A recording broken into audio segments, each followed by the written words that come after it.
আপনি দেখছেন বিনি পয়সায় বিনোদন। গিনিকে বাড়ির কেউ ঠিক মতন সহ্য করতে পারছে না গিনির কাজকর্মের জন্য, কিন্তু হঠাৎ করে গীতা গিনির প্রতি অগাধ বিশ্বাস জন্মে গেছে।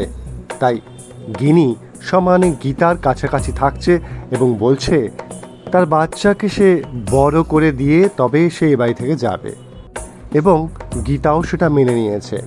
কিন্তু গীতা জানে না যে গিনি তাকে শেষ করার জন্য উঠে পড়ে লেগেছে। বাথরুমে গিয়ে গিনি সাবানের জল আর মোবিল ঢেলে দিয়ে এসছে যাতে গীতা গেলেই পড়ে যায়। ভাগ্যক্রমে হঠাৎ বাথরুমে চলে যায় গীতার জায়গায় স্বস্তিক, এবং সঙ্গে সঙ্গে সে উল্টে পড়ে যায়।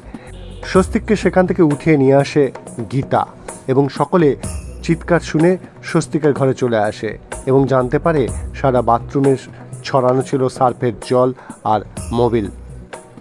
সেই কথা জানতে পেরেই গিনি এসে বলে, বাথরুমে পড়ে গিয়েছিল, গীতা তোর কিছু হয়নি তো? তখন সকলে বুঝতে পারে এটা গিনিরই চাল। কিন্তু গীতা এখনও বুঝতে পারছে না, সে তার দিদিকে এখনও বিশ্বাস করে যাচ্ছে। আজকে বেঁচে গেল, কাল গীতা কি বাঁচতে পারবে? কাল কি ঘটনা ঘটাবে গিনি? সেই সমস্ত খবরের আপডেট পেতে দেখতে থাকুন বিনি পয়সায় বিনোদন।